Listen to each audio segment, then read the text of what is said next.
explain to you guys why it is that while it is definitely trending, or it was trending last week, why it is that one party rule, why it is definitely the gain of a certain political party, why it is that it more than likely probably won't happen. And believe me, when you actually look at it, you will see that these people who are trying to push this, or these people who are trying to implement it, are absolutely ridiculously stupid. Well, I would say stupid might be not the right word. I would say completely and totally incompetent. So last week, you had the likes of people like Tim Pool, Jack Posobiec, many people retweeting out the old trope that one-party rule is exactly what it is that the Democratic Party or the uniparty establishment is actually looking to do. And my response to that is, yeah, that's exactly what they're trying to do. However, as I've been documenting, especially with all my immigration videos, more and more seeing that that's exactly what's going on here, I see a few different trends, but I also see a political party that, quite frankly, is full of quote-unquote morons. I'll be breaking that down in this video here and giving you guys actual honest-to-God examples, and I'm also going to be talking a lot about this year and what's actually going on with the current political establishment. It leads me to believe that, yeah, this crap right here is probably not going to hold up. But why in the world are we talking about it now? Well, the other day, Elon Musk got in on it, and he shared this video here. Plan to entrench single-party rule, explained in under 2 minutes. 1. Flood the country with untold millions of illegals by land, sea, and air from all over the world. Enough to eclipse the populations of 36 individual U.S. states so far. 2. Prioritize the needs of these millions of non-citizens over the needs of the American citizen, with free flights, buses, hotels, meals, and phones, ensuring their loyalty to the political party that imported them. 3. Keep them in the country at all costs, even when they commit violent crime like murder and rape. Attack the language used to describe the criminals, as opposed to the criminals themselves. Slander critics as racist. 4. Ensure their privileges are made irrevocable with city and state sanctuary laws that act as population magnets. Codify permanent status and ensure non-cooperation with ICE. 5. Count the non-citizens in the census that will determine congressional apportionment in the House of Representatives. As of now, that would equal 13 extra congressional districts, a tremendous amount of electoral power. 6. Wage a massive, heavily funded lawfare campaign to change state voting laws that legalize mass mail-in ballots, no signature verification, and no proof of citizenship requirements, making it nearly impossible to prove voter fraud. 7.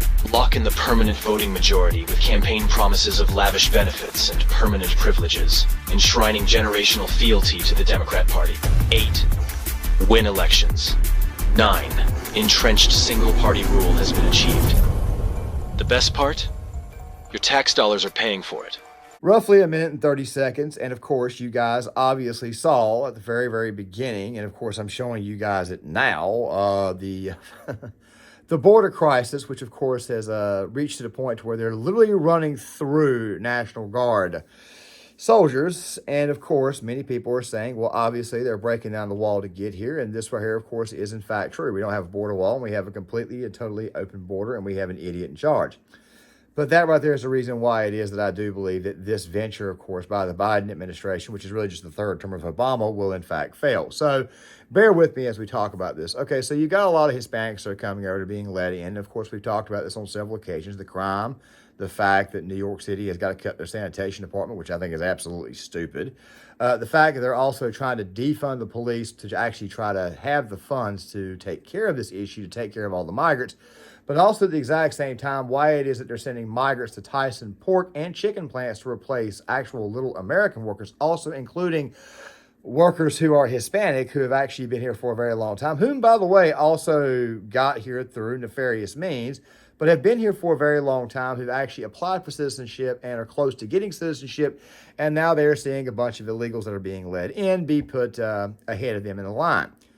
Obviously, that right there is one of the reasons why it is that you're seeing the polls turn. And of course, I'm showing you now some polls out of Michigan that the identity politics crowd is not exactly working. And currently, Biden is only getting about 85% of his overall voting base. But of course, that right there still leads people out here on the internet, who, by the way, I have praised before, talk about this issue, bring this issue up and bring up their own little theories and whatnot, which, by the way, are actual good points that, of course, these people are looking into. But, of course, when you dig a little bit deeper and then you look at the situation, you look at the overall leadership, you got to ask yourself a question. How in the hell can you be blackpilled by said individuals? Now, Tim Pool here makes a lot of very good points, but still, when you actually break it down and you actually look at it, it seems more to me like when you actually look into the whole situation, they may have actually buried themselves more so than giving themselves the plan that they set up for. Before I show you that clip, I want to get a little bit biblical just for a quick second. Someone that I'm very close to has reminded me of a certain story involving a certain figure in which, by the way, a trap was set for said individual. The enemy, the bad guy, set the trap for said person. I want to say it was Mordecai. And, of course, the person who set the trap ended up falling into his own trap. The more and more I look at this situation, the more and more I realize that these people really and truly are incompetent, inept, and more likely to step on their own landmine. That right there is what I'm equating this to, especially given the fact that, and of course I'll show you guys in some examples here in a second, that these people are in fact 100% totally freaking incompetent. And of course they would even screw up their own cup of coffee, even if the said cup of coffee was black. But let's watch this anyways. And over again, that the American people are not happy with what's going on. And they don't like the state of the economy. But somehow Democrats keep winning. The issue is quite simple. In these urban districts where Democrats actually have voting majority, and that's fine, they're allowed to, instead of one congressional seat, they have 2 or 3. And so that one city, that one part of New York that should be 1 vote turns into 3. Because when the census happens, they don't ask, are you a citizen or not? So when Democrats say sanctuary city, sanctuary state, as Western Lensman points out, they create population magnets. They bring these people in.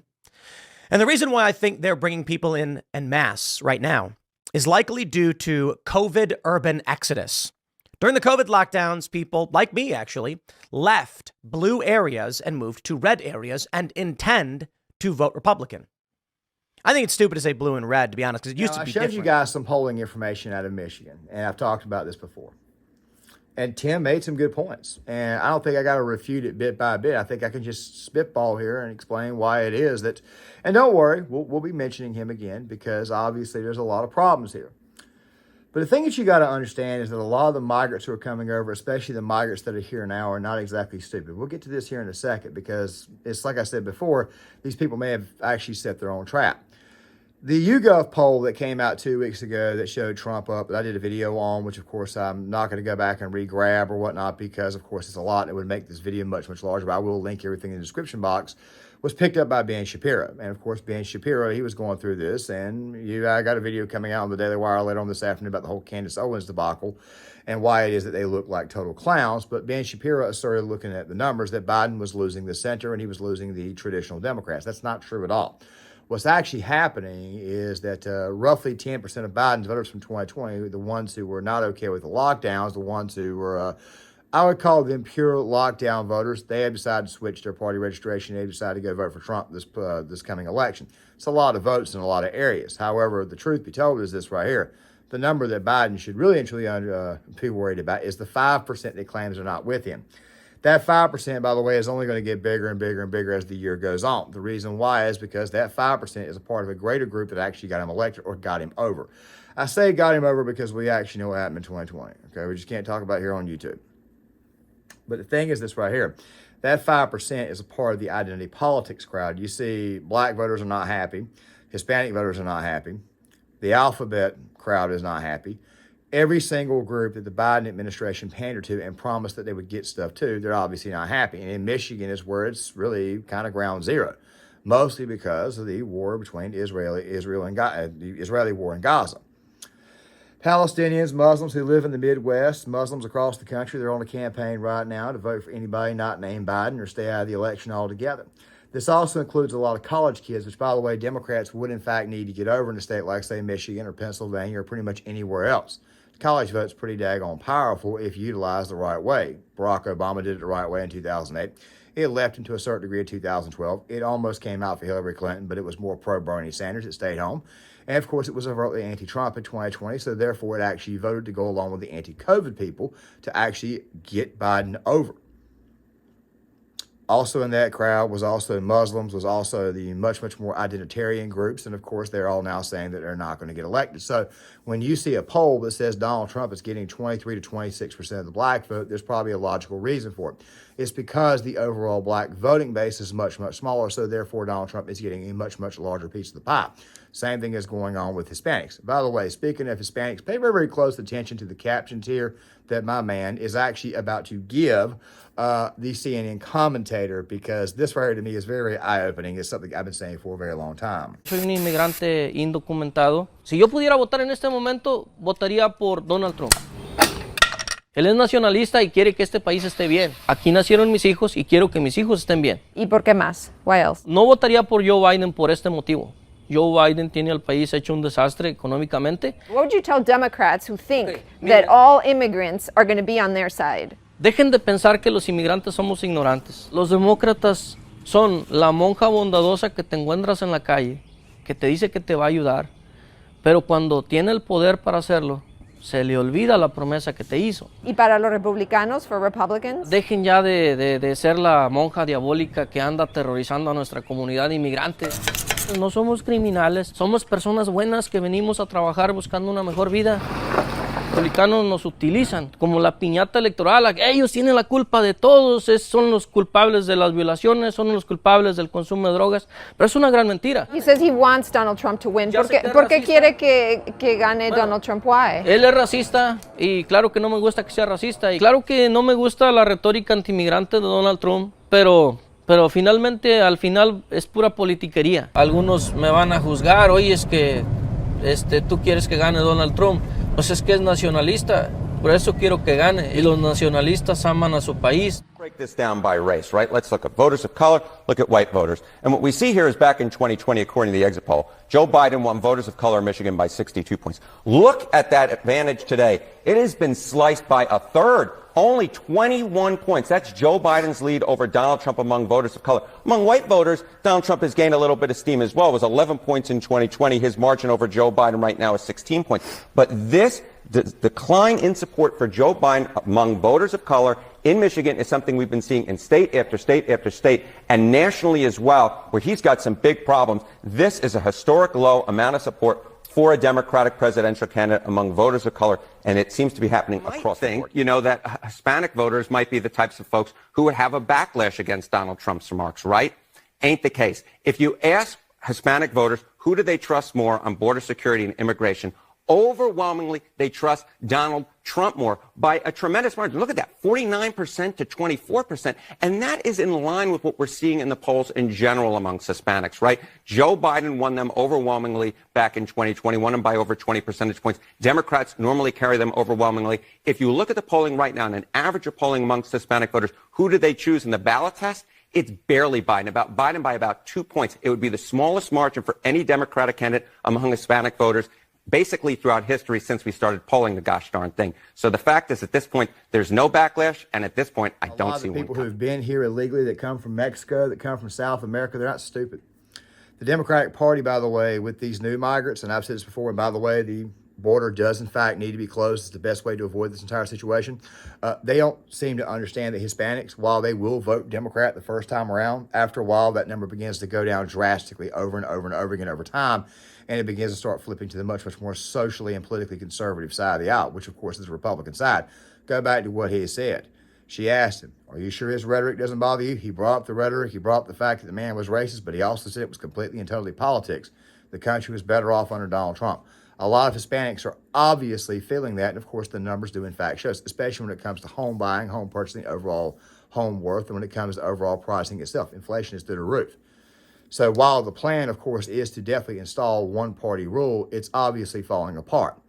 Now, I brought that up to show you one example why it was that this plan obviously would not work. Now, you see, something that guy obviously did not tell you is that a lot of the people who come from his native land especially the ones that are here right now who are taking the government benefits, obviously from someone else, because obviously there's another group of people who is quite frankly upset that their handout is being given to somebody else. I don't want to say it out loud because I don't want to violate YouTube's terms of services, which of course I probably will in the second video.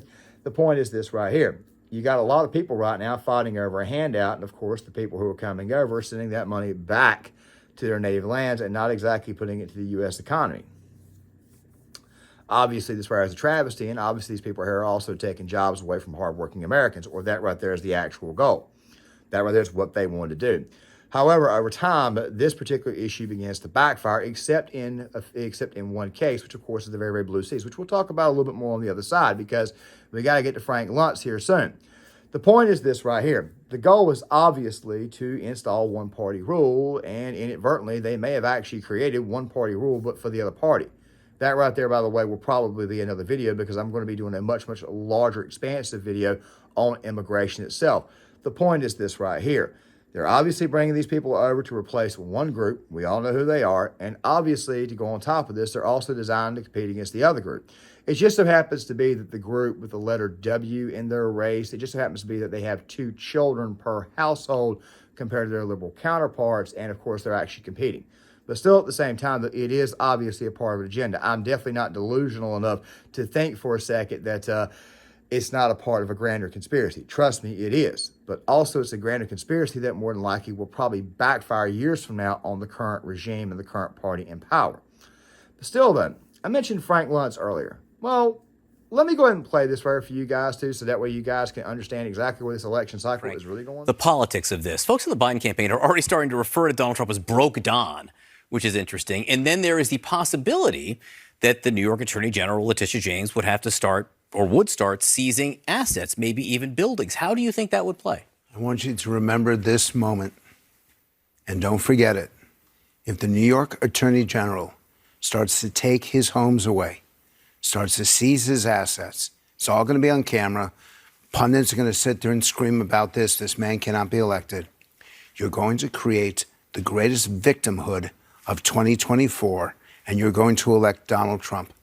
If they take his stuff, he's going to say that this is proof that the federal government and the establishment and the swamp in Washington and all the politicians across the country and the attorneys generals and all of this, that this is a conspiracy to deny him the presidency. He's going to go up in the The situation that these guys are talking about is they're talking about the situation in New York with Letitia James going after Donald Trump's assets. Now, I've done a couple of videos on this. I've explained why it is that New York City, New York State, eventually people are not going to want to invest. People are not going to want to put their money into that state because Kathy Hochul and Letitia James are setting an extremely bad precedent with this right here. It's actually a victimless crime. We've done a couple of videos on this. I don't think I need to re-explain it, or else it would make the video much, much longer than it needs to be. And I'm trying not to do that because even though I'm behind on content, it doesn't mean that I want to give you guys an hour-long spiel over this. My phone can only take so much. The point is this right here.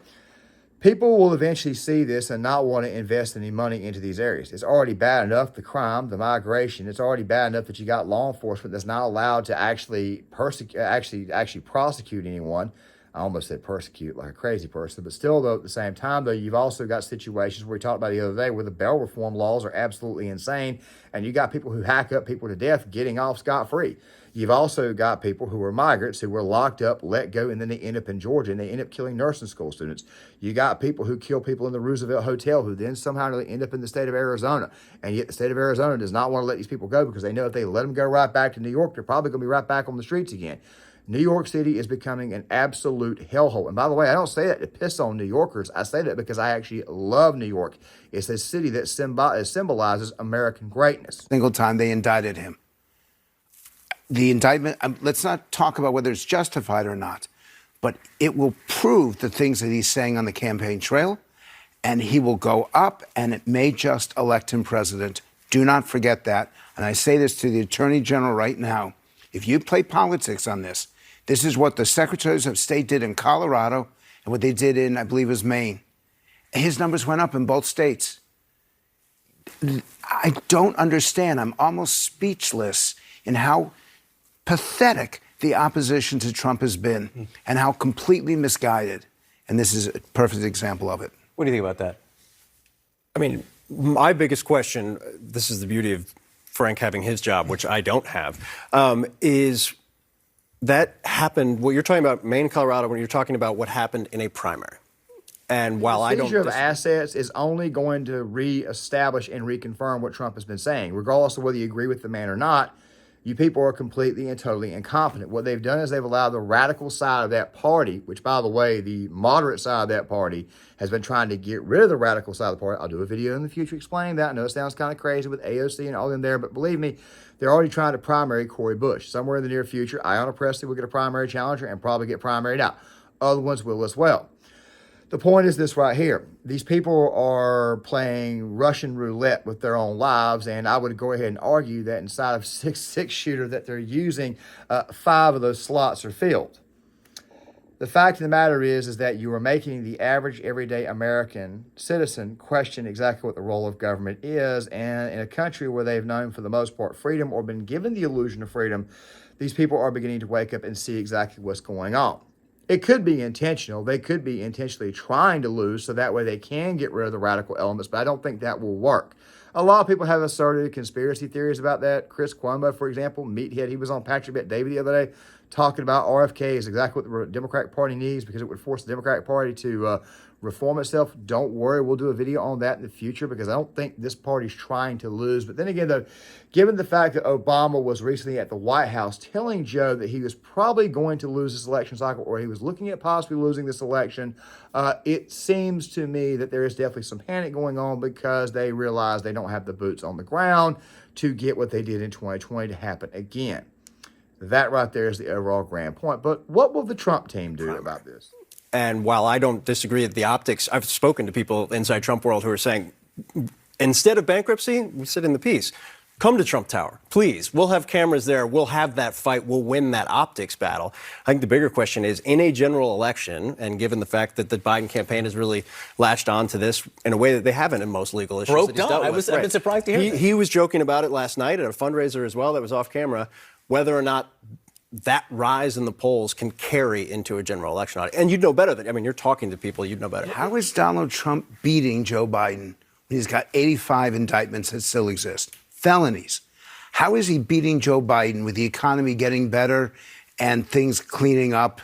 Okay, you got, it's still have inflation, you still have got immigration.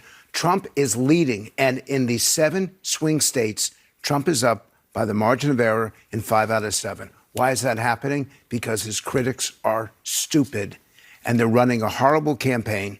And for those people who do not want Donald Trump back, they should be thankful that the people who are orchestrating his loss are as pathetic and they don't understand the American. Same thing, by the way, is going on in Chicago. And basically what they're doing is they're saying, we're going to make an example of former President Trump because he did not agree with us politically. That right there is a bad precedent in which a lot of other investors are going to want to stay out of New York and they're going to want to invest their money and their time in other states. The states around New York, probably to the south. States like, say, I don't know, Virginia, North Carolina, Georgia, South Carolina, Florida, pretty much anywhere in the country, not named California or not named the Pacific West Coast. Also, to go on top of this, Delaware is becoming a chief state when it comes to business as well. Fact of the matter is these big cities are becoming literal crap holes. He'll have people out there at Trump Tower right away, and what the hell will they do? These people will go out there, they will record it, they'll put it out there on the news, and they'll go ahead and get ahead of the story because Donald Trump, say what you want to about the man is a master when it comes to manipulating and controlling the media to make himself look good or make himself look bad. It doesn't really matter. In his world, all press is good press. You've got a city like, say, New York, a state where you've got a governor who's literally charging a guy, forcing him to pay $500 million for a building that he, quite frankly, owns. What I mean by that is he's got to pay this fee to even appeal, when in reality, the only thing he's got to do is actually just go to the Supreme Court and say this was a violation of his 8th Amendment right, excessive punishment, that sort of thing, or no cruel and unusual punishment. This also includes civil fines, civil fees, stuff like that there. Which, by the way, is a case that he more than likely will win, probably in a 7-2 decision if you actually know the makeup of the court and what their previous cases were. We told you before that he would get off probably 7-2, 8-1 when it came to the ballot case, and he ended up getting all 9 Supreme Court justices. Fact of the matter is that these people, it seems to me like everything they do actually hurts them, and it's another reason why it is But I'm going to end this video here in a second explaining exactly how incompetent these people are and why it is that you, quite frankly, should not fear. You should be ready, yes, but never fear, because that fear is just only going to drive you absolutely insane and crazy. What you do is you just simply go to the voting booth and you fix the problem. You take care of it right away, and you don't fear and stress out about it, because the more and more and more that you fear and stress out about it, the crazier and crazier and crazier you will get. I have shown you an illegal saying that he's voting for Trump. I have shown you, and I've explained in several videos, why it is that a lot of people who are already here are pissed off about illegals coming into the country. And of course, those illegals coming into the country are hopping the line. Well, the vast majority of these illegals who are coming to the country can't actually vote except on the state and local level. That right there is where more than likely one-party rule will occur. They want it federally, but it more than likely will occur on the state level and state level alone. I want you to think about something really quick. Let's say this cycle, this presidential cycle, the state of New York, they obviously have an election. Let's say Donald Trump does a lot better and RFK does pretty good. It will still not be enough to turn the state red. At least I don't believe it is. Prove me wrong, please, state of New York. Please prove me wrong, the state of California. What will probably happen is that people will probably see, more than likely, they'll see there's no point in saving it. And you'll see more and more conservatives leave the state and go to purple and red areas. Florida, Georgia, South Carolina, Virginia, North Carolina, Tennessee, Kentucky even, maybe Western Kentucky. And a lot of these people, because they're coming from rural areas and small towns, they're not voting Democrat. All you got to do is look at the census to understand exactly how the people vote. What you'll find in the census is that those who are moving from city to city are the ones who are bringing their politics with them, or those moving from city to suburb are bringing their politics with them. Those going from suburb to rural area, or rural to rural, or city to rural, they're not bringing their politics with them. As a matter of fact, they don't plan on getting involved. They want to actually know the actual area that they're at. They also, at the exact same time, not only want to know the area that they're at, but they also will just do the good old-fashioned when in Rome, do as the Romans. This right here is another reason why it is that while one-party rule is definitely a possibility, it will more than likely never occur on the federal level, because these people are absolute. While one-party rule is definitely possible, I don't believe it would ever happen on the federal level. Because you see, when people aren't voting for the policies that they leave, after a while, it just makes the redder areas and the purple areas much, much redder. And the blue areas just get much, much bluer. Also, something else too, and I can't believe I'm re-editing this clip in, but the vast majority of these Hispanics, and by the way, I can't believe I got to re-edit it in, but the vast majority of these Hispanics are socially conservative, but just economically a little bit more liberal. Yes, it's true. They vote Democrat the first time around. As I said before, they typically tend to start voting Republican and become more and more independent as you go further. The thing is this right here, though. In a lot of these very, very blue areas, they're trying their best to install the alphabet agenda in sports, the alphabet agenda in schools. Hispanics ain't going to go for that. And there's also a lot of Muslims who are being brought in as well. They're not going to go for this. Now, the Muslims, of course, they're not going to vote Republican. What I'm saying to you is that in these very, very blue cities, you could see something happen between the white liberals, the Hispanics, blacks, and, of course, Muslims too, which is something that I've long feared would actually occur. Factions get created in cities and stuff, but still, though, politically, these people, once they see what their kids are being taught, they're going to riot and they're going to raise 15 counts of hell. So their plans, while it is, I do agree, and I've been saying this for a while there is, in fact, a border wall that needs to be built and placed up, what I'm saying is that their plans could drastically backfire, especially given the fact that a lot of these Hispanics are coming from socialist nations, and given the fact that Republicans have gotten very, very good at attacking socialism online and also in the political sphere, and they have been doing it like crazy since about 2008. I have a feeling that the plans will not exactly go the way the Democratic Party wants it to go. Let me give you some examples to end this video. Number one, what they're doing to Trump right now. The only thing they're doing is shooting themselves in the foot for a blue state. Number two, you're bringing over a bunch of people that, quite frankly, and I didn't explain this one earlier, but I'm going to go ahead and tell you right now, but I was going to explain it in my immigration video. You're never going to be able to legislate these people in becoming citizens. Senate's way too damn divided, and you would need 60 votes to get that thing done in a bill. More than likely, that would occur in the next administration, because they would probably do it after deporting as many as they could, closing up the border, probably building a wall, maybe to El Paso. But there's a lot of mountains there that would obstruct the rest of the wall from El Paso to Eagles Pass. I'm just saying that more than likely deporting 13 million odd people is kind of unrealistic. But maybe you can get 2 or 3 and legalize 4.5 million, the ones who've been waiting to get legalized, who I don't think should, but still at the same time, just explain how politics works.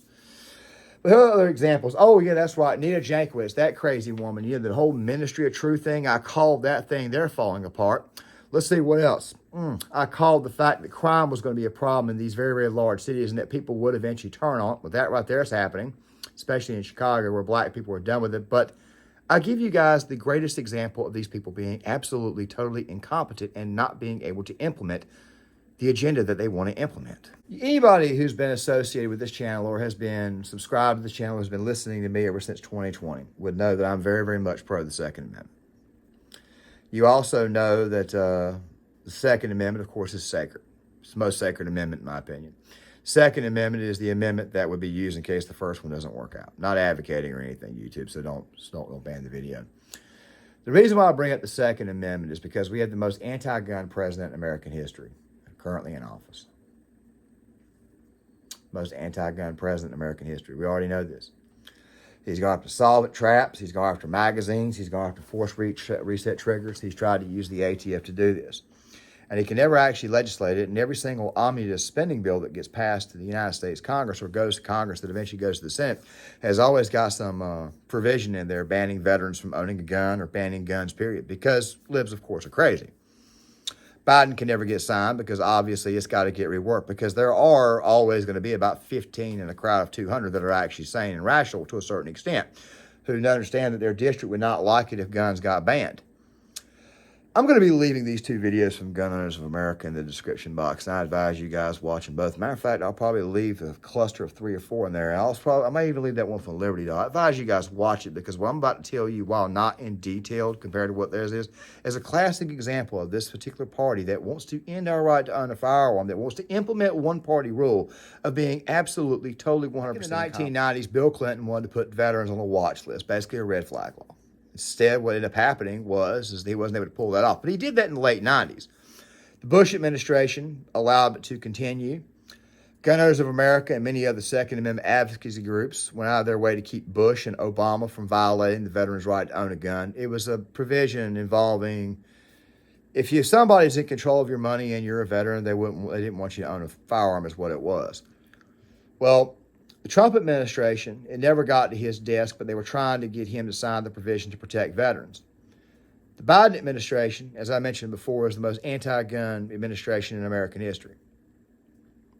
Gun Owners of America, and thank God they exist, Gun Owners of America actually got Joe Biden to sign got him to sign a pro-gun amendment. As a veteran, your right to own a firearm is no longer under threat, at least for the time being, because of Gun Owners America. Joe Biden, by the way, went out of his way to make sure that veterans would not get to be able to own a firearm, be able to keep a rifle. Basically, what I'm saying is if you're a veteran, you would have been basically put on Nix's red flag list, myself included as a veteran. But somehow or another, Gun Owners of America got all of the Republican Congress to put the provision in the omnibus spending bill last year, and there's also another bill that came out previously, the last one, to ensure that veterans would not be targeted over a certain status that they put down on an FFL form. I'm not going to tell you which one it was because it's YouTube and I'm not a gun channel. The Democrats right now are seething and pissed off that Joe Biden signed that piece of law. You see, Democrats, especially like Chris Murphy, the most anti-gun senator in the U.S. in the U.S. Senate, they wanted to ban veterans from being able to own a firearm, citing it's for their well-being. You know, self-deletion. And, of course, they're always scared that veterans are going to get crazy and go out there and, I don't know, cause a lot of problems, shoot some places up when you come to find out that veterans, of course, are probably the ones least likely to do it because we have the most amount of self-control. But Gun Owners of America, thank God they exist, was able to get the Biden administration to protect veterans' rights to own a firearm without this moron realizing that he had just signed some pro-gun legislation. Let that sink in. Let that sink in. And by the way, you're going to be hearing this rhetoric out of the Democrats all year that vets like myself and vets who watch the channel cannot own a firearm. You're going to be hearing that, even though they just signed the provision that states we can't. And that, my friends, is the biggest reason why it is that I do not fear the possibility of one-party rule over the entire country, because these people are completely, totally moronical and incompetent. Let me know what you guys think in the comment section. With that right there being said, guys, please hit the like button. Please subscribe. Please share the video. Please sign off in the comment section. I would love to get you guys' thoughts on this, and I'll see you guys later.